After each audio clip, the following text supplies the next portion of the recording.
Calhoun County High School football media day, the Donoho Falcons. Donoho competes in 1A, Region 5. The head coach of the Falcons, Mark Sanders. Today, Coach Sanders brought with him senior wide receiver Grant Steed and senior running back Connor Goodson. Coach Sanders, we will start with your opening comments. Hi everybody, it's good to be here today, and it's good to represent Donoho on a very hot and warm day today. It's probably the hottest of the year today. Just want to start by saying our team is refocused this year. We've got 9 seniors coming back, coming off a really tough year last year, dealing with COVID. I know everybody did. Ours was especially tough. We played a game last year with a full squad, so this year hopefully everything's going to be good, and the new strain of COVID will hopefully bypass our small ball area. That's always I hope. But we started in the spring. We've got about 27 varsity players, which is good for us. Guys are doing a really good job of staying focused. They have high energy. Everybody's wanting to do really good. I've brought in a few new coaches on my staff, and had a couple guys last year that had to move off to different cities and got different jobs. So got a different staff. My defensive coordinator stayed the same. Carl Harris has been with me since the first year I've been at Donoho. I brought in Denzel Roberts. He was a Anniston graduate, played some college ball. Josiah Atkins, he's also Anniston graduate, played some college ball. They'll be coaching quarterbacks, receivers, DBs. I'm taking over offensive line coach and defensive line coaching this year as well as being offensive coordinator. And we're building up something good right now. We've got a lot of participation this summer. Guys working hard. We're like I said, really focused. We're just pumped up to play football. I know everybody is, and it's going to be a wonderful year. Like I said, hopefully this whole virus will stay away from us for the most part, and we'll get to play some good football, have full stadiums, and have people that are really pumped up and get their atmosphere up and going. First question, Coach. Yeah, Mark, is that a big departure for you? I mean, I'm doing all this other stuff now, OC, offensive line, defensive line, whatever responsibilities you're making yourself do, and how big a departure is it from what you used to? Well, I played offensive line at Alabama. It's what I do. It's my bread and butter. But it always helps to have a line coach when you're an offensive coordinator. You have to work a lot more with the skill guys and doing a lot of things with quarterbacks, receivers, running backs. So it always helps having a guy that's doing offensive, defensive line. So, but it's not the first time I've had to do it. So honestly, it's something that I'm gonna handle. I love doing it. I love coaching line. And honestly, it really makes me feel really good to be able to do it myself, because I know that they're getting exactly the fundamental work that we need. And hopefully, we'll be able to just keep that other end with the offensive coordination and everything going good. And So if I got it right, you're doing both lines and OC, right? Absolutely. All right. What was your responsibility before you did this? Just being a head coach and telling somebody else what to do? Yeah, last year I did. Yeah, and that's probably one of the first years that I've been able to do that, and it was really liberating as a head coach. It was awesome, and I got to move around, make sure everybody was doing what they're supposed to, trying to help guys out in different positions. Coaching behind my coaches and coaching my coaches, and that was really, it was a good thing for us. And But now you gotta go back to doing it this way? yeah. Well, the thing about it is we focus a lot on fundamentals. We do a lot of individual work, and I feel like that without that, then football just isn't played the way it needs to be played. So we focus a lot on individuals, and so there's a lot of times that we're all separated. Next question, Coach. Coach, knowing you from our previous work histories, Yes, sir. you and I talked about when Namath and I stopped by and talked to you, how God led you to that place and how you took pride in Donoho and you want to instill that pride in these players and that community around you. Can you talk about that, what you talked to Namath and I about? Absolutely. I'll go into it. I was coaching at Victory Christian, and I was just, doing what I normally do, is praying, having a little conversation with God, and I was asking, what his future plans were for me. And he just flashed the word Donoho in my mind, and it was, 7 months before I took the Donoho job. So, it's been a wonderful thing. God's done wonderful things for my life. Just allowed me to leave an impact on a lot of my players, through him, being able to talk to them openly about things like that, about Jesus, just getting the gospel out there, praying with them every day. It's been a wonderful thing, and that's honestly, that's what us coaches are in it for. Honestly, there's 7 teams in the state of Alabama that are going to win a state championship, and the rest of us are going to be left behind. And I try to teach my boys all the time, it's not just about winning. We're trying to prepare them for life. And the game of football is such a beautiful thing, and it allows us to teach them about hardships, overcoming adversity, celebrating with your family, and just moving forward together. And it's just a wonderful thing. I love it. I got a question for the players. You guys, seniors this year, what's Coach Sanders do to motivate you guys? He's talking, earlier about what he likes. I mean, what does that for you? And what is sort of your expectations this year out of your positions you're playing and boys you're playing with and teaching them right? Well, the first thing that comes to mind when we're talking about Sanders and what he's done for the senior class is he's challenged all of us to try to take a leadership role over our position groups. So I feel like I've got the running backs, Grant's got the receivers and DBs. Then we've got senior O-linemen that can really lead the O-line and bring them together. And so I feel like since we've got seniors in every position group and every position on the field, we've got a good chance of success. And allowing the leaders to lead the team, we'll go in the right direction. A big thing is, ever since I was little, I remember when I was in 7th grade, my oldest brother was a senior. So it's just, you realize how much you look up to those guys when you're younger.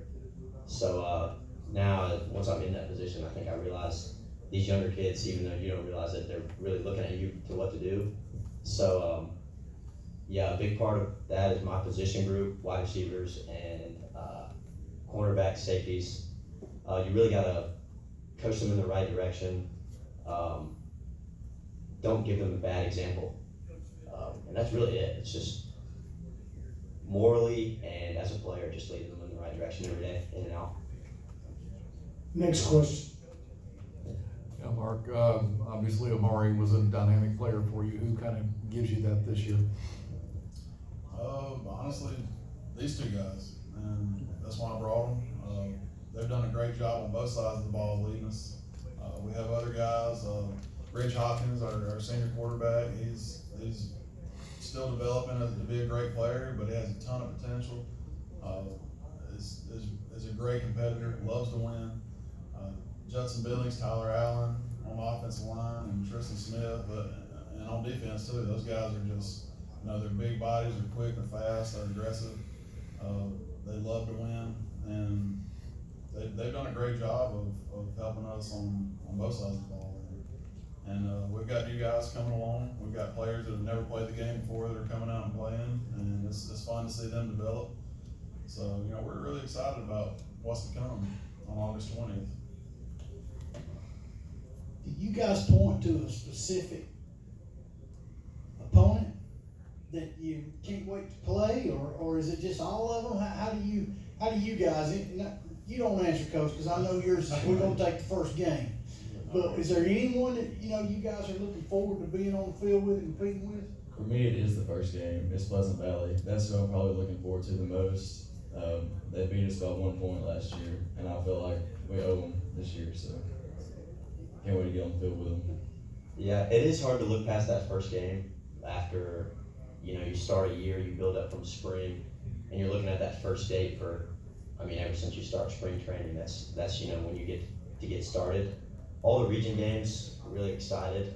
Victory's always been a big rival kind of type feel for us, but yeah, it really is that last one point game that we lost last year that everybody's looking forward to.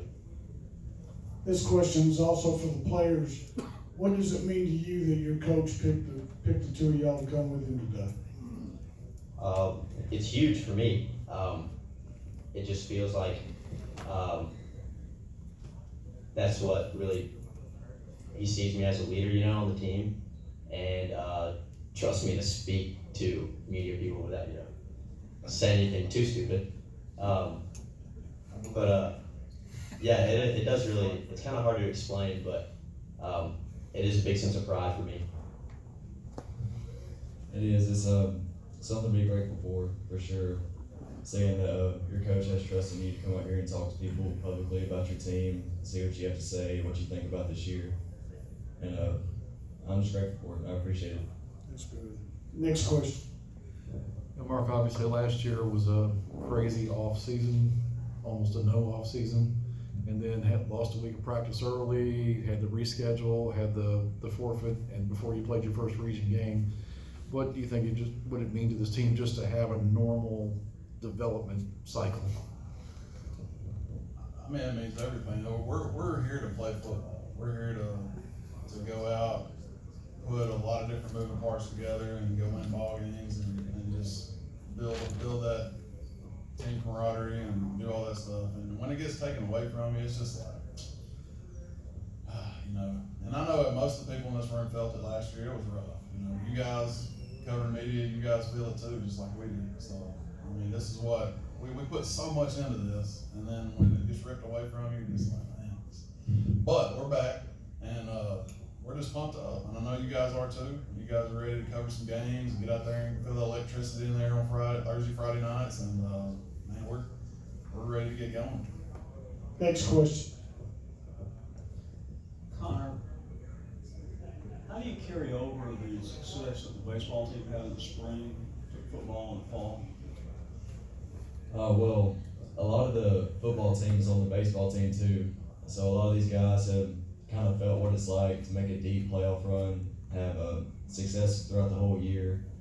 I think the baseball team spent over a month in just the postseason, which is crazy for everybody to feel, going win or go home and then surviving all the way to the state championship game.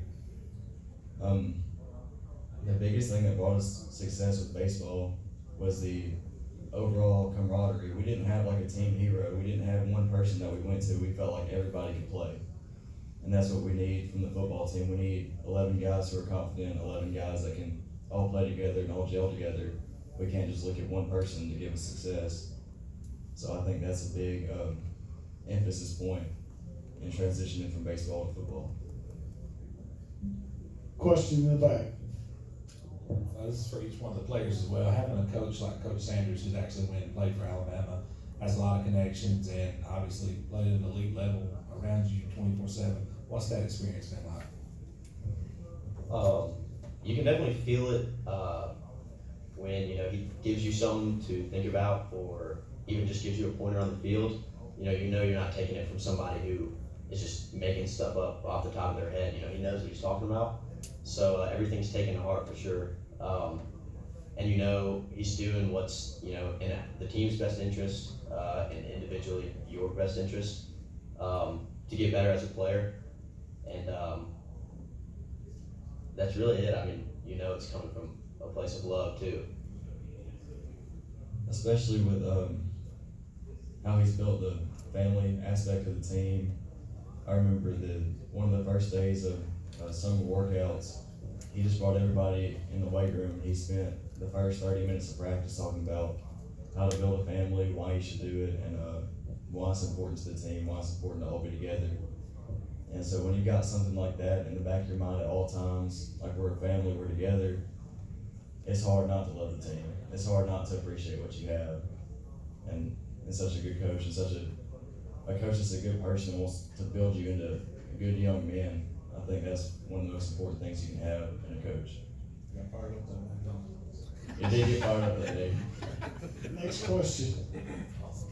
Yeah, Mark, I'm curious, for someone who played at the, high D1 level at Alabama, what's the satisfaction level of playing versus success as a coach? Can you compare the two? That's a great question. It's two different feelings, it is.